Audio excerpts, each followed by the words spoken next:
Tonight, we report on why Big Bend Community College went into lockdown on Thursday afternoon, and the Royal School District has a new superintendent. What's happening in sports, Dale? A local golf star is trying to qualify for an LPGA major, and Moses Lake baseball gets a big win on the diamond. But first, let's take a look at our weather forecast. Hi everyone, meteorologist Mike Zines here with you. We had a nice day today, a few clouds across the region, snowing towards the Cascades, and I'm tracking our next system. I'm Amber Jenks, and we have all this and much more on iFIBER 1 News. From the iFIBER 1 HD studio here in the heart of the Columbia Basin, this is iFIBER 1 News. Your #1 source for local news, sports headlines, and our very own Weather Center forecast covering the entire Columbia Basin. This is iFIBER 1 News, and it starts now.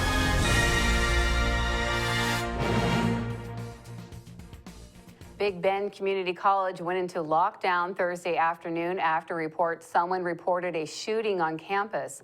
The college was placed into lockdown after a man called the Moses Lake Police reporting someone had been shot. According to the Grant County Sheriff's Office, the caller did not provide any other information before hanging up, and police could not call him back. The Moses Lake Regional Tactical Response Team was training about 5 miles away and responded along with the Moses Lake Police and Grant County Sheriff's deputies. Every building was searched and no victims or suspects were found. The lockdown was lifted at about 2 p.m. Big Bend Community College students are on spring break, but some staff and students were still on campus.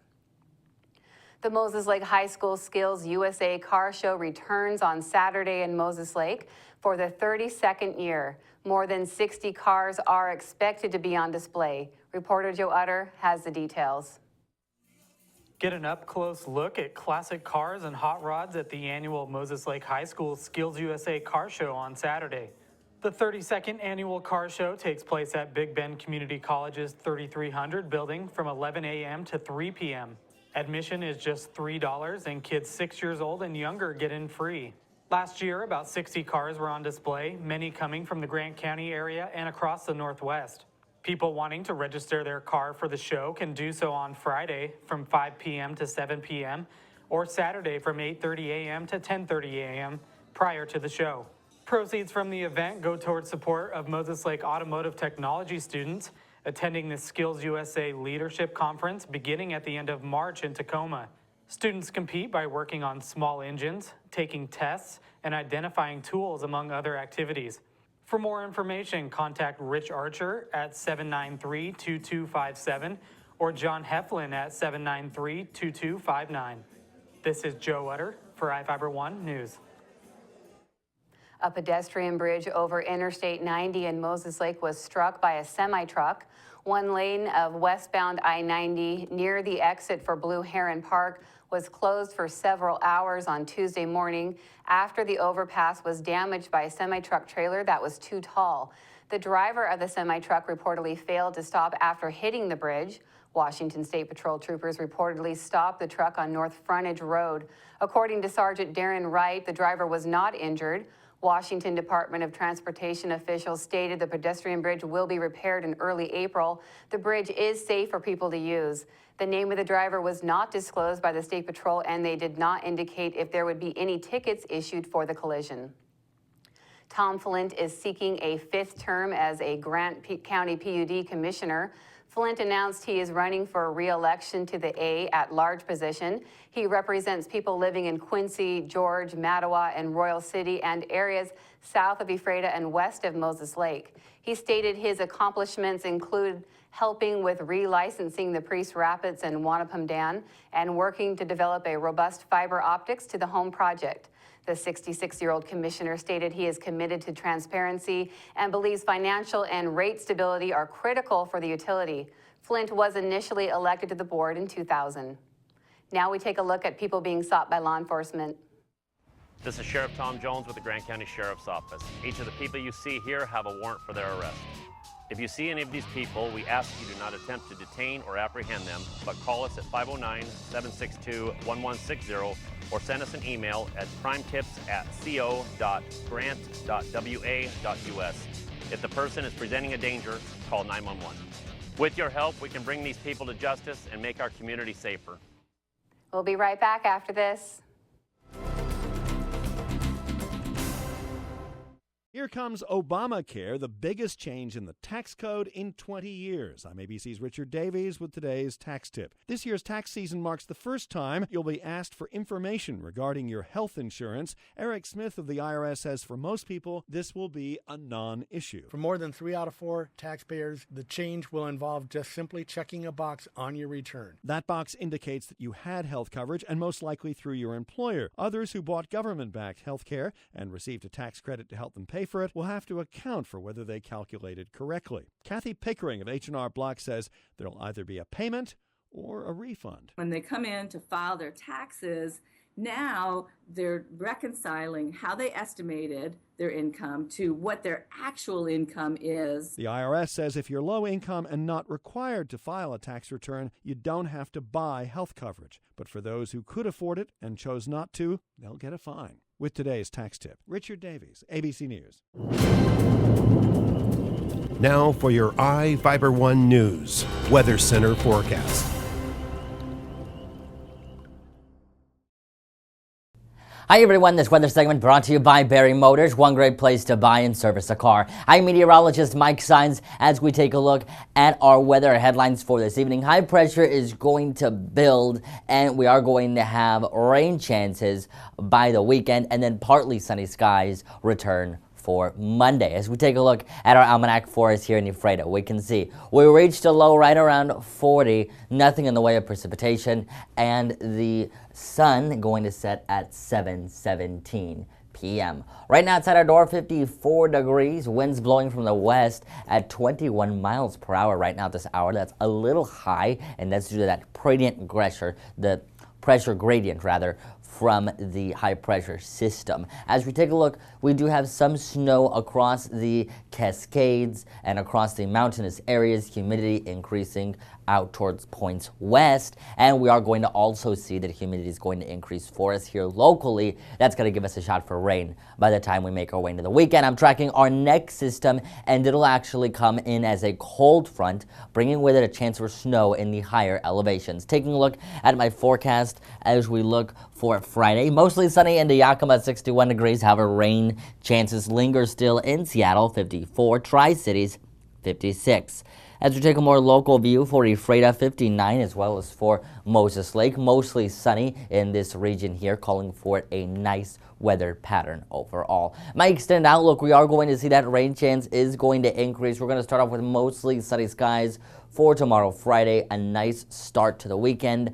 But already as we make our way into Saturday, we're going to see that threat for showers and storms continue well into Sunday. Saturday, 50% chance of showers and storms. These can develop during the afternoon time with the heating of the day as well. That's where we are going to get the main threat for the possibility to see some of the showers in towards the higher elevations. Snow is also going to be possible. Sunny for Sunday in towards the later portion of the afternoon. However, in the beginning, that threat of showers still lingers at 30%. As we make our way into Monday, we're going to see partly cloudy skies, 57 degrees, and then an increase in the temperatures into the 60s for Tuesday, and then look at how conditions really improve by the time we head into Wednesday as well as Thursday. Mostly sunny skies, temperatures in the 60 lows will continue to flirt within the 40s as well as 30s. Taking a look at the weekend lows, right around 34 for Saturday, so a little bit on the chilly side.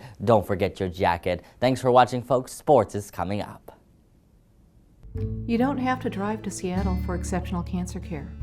Confluence Health's cancer program delivers world-class care close to home. We have a highly experienced oncology team in a state-of-the-art facility, and we're a member of the Seattle Cancer Care Alliance, which gives our patients access to world-renowned therapies developed at Fred Hutchinson, the University of Washington Medicine, and Seattle Children's. Together with the SCCA, we're delivering world-class cancer care close to home. save some energy, I've used Einstein's mass energy equivalence to design the haptic suits you see in front of you. They will maintain our core body temperature while we completely turn off our heat and air conditioning. With the money we save on our Grant PD bill, I'll be expecting that trip to Disneyland this year. You don't need to be a super genius to save energy and money. Visit grantpud.org to learn how. A local high school golfer has an opportunity of a lifetime in Southern California. Here's Bob Kirkpatrick with the story. Kennedy Peters will be among a select group of golfers who are trying to qualify for the LPGA's first major of the year. Peters joins a field of 36 elite junior golfers, teeing it up at the ANA Junior Inspiration March the 28th at the Mission Hills Country Club in Rancho Mirage, California. All are in search of an opportunity to earn a spot and play alongside some of the best golfers in the world in the ANA Inspiration March 31st through April 3rd. Peters is one of a handful of players from across the country and the only golfer from Washington State participating in the prestigious event that had previously been limited to players from Southern California.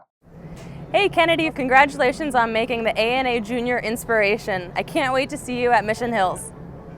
She was thrilled to receive her invitation via video request from 2015 champion Brittany Lincecum. I've always watched her and always loved her, and to see her win last year and then personally invite me was amazing. Peters is a sophomore and a member of the Ephrata High School girls golf team. She earned the title of 2A Girls State Champion last year, so she's no stranger to pressure. But this is the biggest stage she has performed on to date, so nerves will be at a peak level. Staying focused, Peters said, is a top priority. Well, golf is a very humbling sport, and it's just one of those things where if you hit a bad shot, it's only a small part of the round, and so you just have to keep going. And it's one of those things where you have to keep telling yourself, it's okay. You got this. It's, you keep moving forward from that shot. The talented amateur plays to just under a 2 handicap and can knock the cover off the ball. A quality round will serve as a good measuring stick for Peters. A win in the Junior Inspiration could serve as a springboard to her dream of one day turning pro. It's a big challenge and one Peters says she's up for. I think I've prepared all that I could. I have a few more days until I leave. Just shining up a few of the edges and stuff, and so I think I'm ready. Moses Lake opened Big 9 League play with a 12-3 win over Eisenhower at Larson Field Wednesday. Chief starter Jason Cole mowed down his first 3 cadets that he faced in the game. A couple of Ike errors produced a 4-run bottom of the frame for Moses Lake.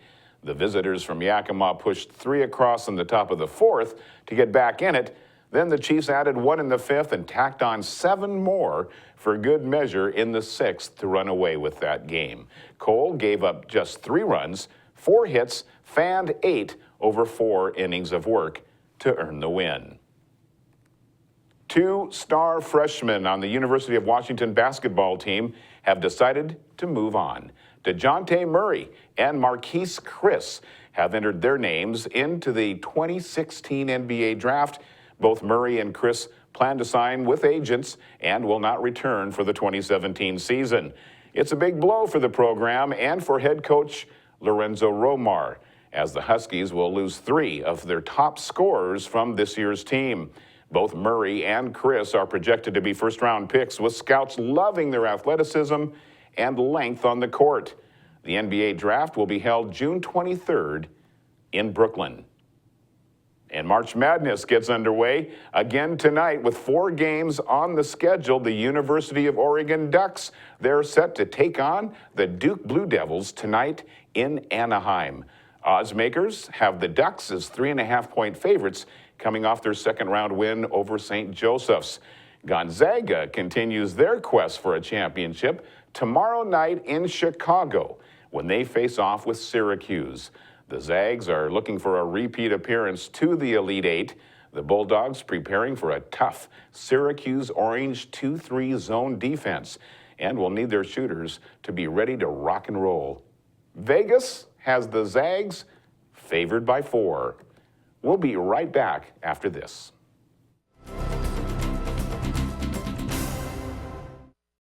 Whether you're looking for a bigger car to support your growing family, a new truck for your business, or something to pull that toy of yours, we've got you covered at Barry Chrysler Dodge Jeep Ram and Ephrata. Come see us today and learn why your family, friends, and neighbors buy their cars at Barry. On Basin Street for more than 35 years, and with locations in Moses Lake and Wenatchee, we are one great place to buy a car. Call or click 754-2411 or barrysaves.com.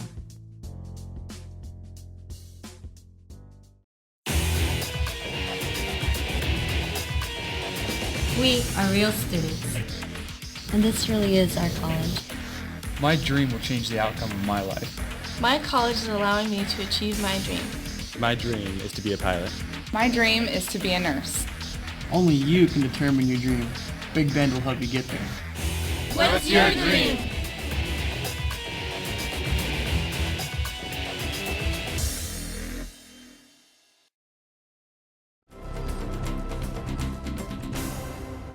Our spotlight story tonight is about a class offered by the WSU Extension Office to help people at risk for diabetes. Reporter Cameron Probert has the story. The WSU Extension Office class is aimed at helping people at risk for adult onset diabetes. The Centers for Disease Control estimates 1 in 3 American adults have prediabetes. The condition puts people at risk for the disease, as well as heart disease and stroke. Roughly 10% of the pre-diabetic patients develop type 2 diabetes every year. Janelle Tadero, a nutrition educator for the Grant and Adams County Extension Office, wants to help people combat the condition. She is heading a year-long program for people looking to become healthier. Participants learn about eating healthier and exercise, as well as being able to share information with other participants. We'll be talking about what they're eating. They'll keep food logs that we'll review each session, and we'll be talking about healthy, working more activity into their life, and talking about eating out, managing stress. She pointed out most of the education about diet is aimed at training people to be aware of what they are eating. Most of the food stuff has to do with just keeping track of what they're eating, just being very aware of all food and beverages that they're eating, and that alone goes a long way to helping. Participants need to be classified as pre-diabetic. Risk factors for the disease include having a high weight for their height. The amount is measured using the body mass index, or BMI. So the very first thing is we do want people who are classified as pre-diabetic, and to get that classification, you might have been told that already by the doctor, or we have a 30-second quiz that people can take, and it's linked to BMI, family history, and so if there's strong enough family history and BMI, then they would qualify. The quiz uses a combination of risk factors, including whether family members have type 2 diabetes, whether the person is between 45 and 65 years old, and the amount of exercise that a person does during the day. The class may be covered by a participant's insurance. The DARA said participants have the option to pay $450 for the class or apply for a scholarship. The Extension Office is also looking for businesses interested in offering the class to their employees. For more information about the class, contact Tadero at 509-765-2160. For iFIBER 1 News, this is Cameron Probert reporting. We'll be right back after this. Well, one thing I knew from being a patient myself was that a dental office is a scary place to come to. And so we wanted everything possible to make sure that our office is a comfortable place for our patients to visit.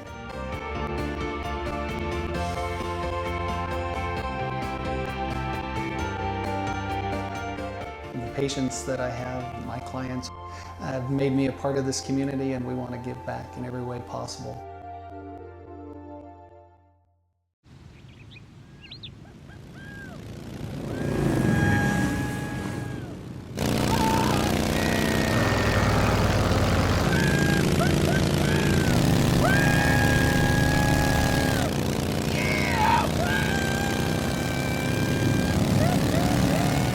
Experience speed like never before when you connect to Grant PUD's high-speed network.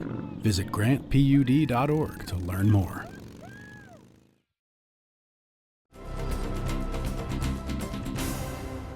Welcome back. A man allegedly chased a woman up the stairs of her home while threatening her with a machete. Prosecutors charged Dustin Chambers, a 24-year-old Keller resident in Grant County Superior Court, with assault in the second degree. Chambers allegedly was walking down the street on March 13th when he chased a woman up her driveway and followed her up her stairs. According to the Grand Coulee Police, he was reportedly waving a machete at her, yelling, "Where's Max?" After getting into her home, she told her husband about the alleged threats. He got a revolver and guarded the door. Chambers allegedly tried to look into the front window and left the area. Police recovered a machete near a dumpster in the area. The victim identified Chambers from a photograph. The Royal School District has a new superintendent. Roger Trail was named as the replacement for Rosemary Search by the district on March 17th. Search's contract was not renewed last year, and the district began interviewing candidates in February. Trail comes to Royal after 9 years in the Clarkston, Washington School District, beginning his tenure as principal of Clarkston High School before becoming the district's executive director of human resources in 2011.